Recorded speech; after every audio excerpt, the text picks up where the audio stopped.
तो जब हमने जीवामृत डाल दिया तो ये मान लीजिए कि किसी भी फसल में बुआई के अगर 15, 20, 25 दिन पहले डाल दिया तो जीवामृत के जीवाणुओं ने क्या किया, जो सॉइल में नेगेटिव पैथोजन थे उनको सबको कंट्रोल में कर ले लिया।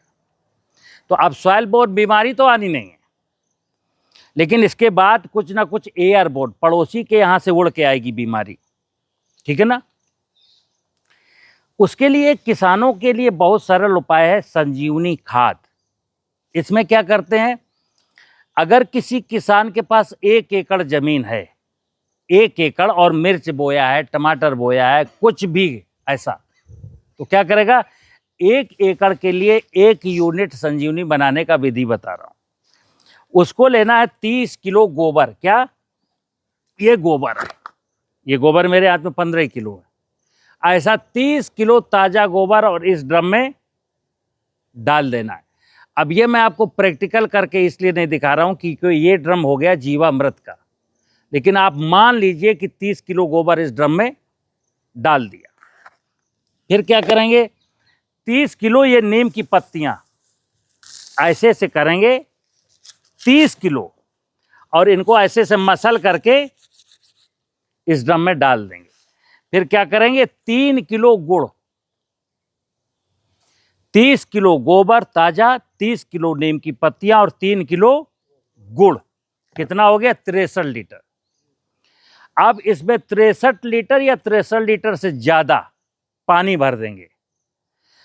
इस जीवामृत के ड्रम को मैंने छाया में रखना है और संजीवनी के ड्रम को हमको खुली धूप में रखना है, क्योंकि जितना धूप की इंटेंसिटी ज्यादा होगी उतने जल्दी ये फर्मेंटेट होकर के तैयार होगा। जब हमारा ये 1 यूनिट यानी 1 ड्रम संजीवनी तैयार हो गई तो इसकी 1/3 मात्रा, ये कितने दिन में तैयार हो जाएगी, गर्मी का समय है तो 6-7 दिन, ठंड का समय है तो 12 से 15 दिन। धूप की इंटेंसिटी पर डिपेंड करेगा कितना जल्दी बनेगा। तो मान लीजिए ठंड का समय है तो 12-15 दिन में बन गई। अब एक किसान को इसको स्प्रे करना, तो क्या करेगा, ये संजीवनी का ड्रम है, बगल में एक ड्रम ये रखा, इस ड्रम में 160 लीटर पानी भर देगा और इसको हिलाएगा संजीवनी को डंडे से, और इसमें से 40 लीटर निकाल के इसमें डालेगा। क्योंकि 1 एकड़ में हमको लगभग 170-180 लीटर पानी चाहिए, तो 160 लीटर पानी ले लिया, और ये जो इसे छन के आएगा वो 20 लीटर आएगा। निकालोगे बेशक 40 लीटर, लेकिन उसमें 50% तो सॉलिड पार्ट है, 20% जो लिक्विड था उसमें जो रसायन बन गए वो इस पानी में मिल गए। 12 घंटे के लिए छोड़ दो, फिर इसको कपड़े से छान करके और 1 एकड़ खेत में स्प्रे मार दो। अगर पत्तियां चिकने नेचर की हैं, शार्प नेचर की हैं, तो एक टंकी में 50 ग्राम गुड़ मिला लो या 5 ग्राम निरमा मिला लो। अगर पत्तियां शार्प नहीं हैं जिस फसल में डाल रहे हो तो ऐसे ही छिड़क दो। फूल आने के पहले एक स्प्रे मारिए, फूल आने के बाद जब फल की सेटिंग होने लगे तब मारिए, और उसके बाद एक बार और मार दीजिए।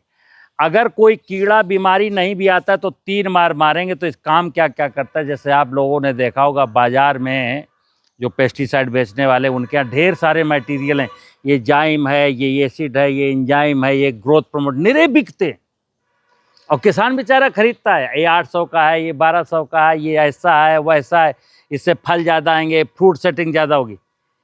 ये संजीवनी खाद जिसमें गुड़ है, नीम है और गोबर है, इसमें जाइम, एंजाइम, एसिड, ग्रोथ प्रमोटर सबका काम करता है।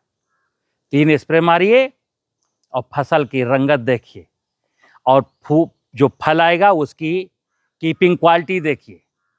मैं जैसे कहता हूँ, जीवामृत डाल दिया और संजीवनी का स्प्रे मार दिया ना फसल में, टमाटर में, मिर्चा में, किसी भी वेजिटेबल क्रॉप, जो टमाटर 2 दिन में सड़ जाता है वो टमाटर 10 दिन रखा रहेगा, नहीं सड़ेगा। जो मिर्च 3 दिन में खराब हो जाती है वो मिर्च 1 महीना रखे रहिए, कोई नहीं सड़ेगी। ये सड़न वड़न का किस्सा तो जमीन से शुरू हुआ ना, जब आपने उसके साथ मिसबिहेव किया फसल के साथ, तो खत्म हो गया। तो किसान को क्या बताना है, जैसे आप एक्सटेंशन में हो, गांव में आपके खेती हो रही है, पिताजी खेती कर रहे हैं, पिताजी डीएपी की लाइन में लगे हैं और उनका बच्चा एग्रीकल्चर डिपार्टमेंट में नौकरी करता है, फिर भी पिताजी को लाइन में लगवा रखा है, तो हमको बताइए ना पिताजी, पापा छोड़ो यार डीएपी का चक्कर, ये जीवामृत बनाइए, खत्म करिए डीएपी का चक्कर। पापा छोड़ो यार पेस्टिसाइड का चक्कर, ये संजीवनी बनाइए, खत्म करिए झंझट। उससे क्या फायदा है कि किसान की आमदनी बढ़ गई, लागत घट गई, और जो हम लोगों ने खाया, कुछ भी खाया, उसमें टेस्ट की वैल्यू बढ़ गई, उसमें हमको पौष्टिकता बढ़ गई। यही तो खेती का नियम है, और क्या नियम है? ठीक है ना, बोलो।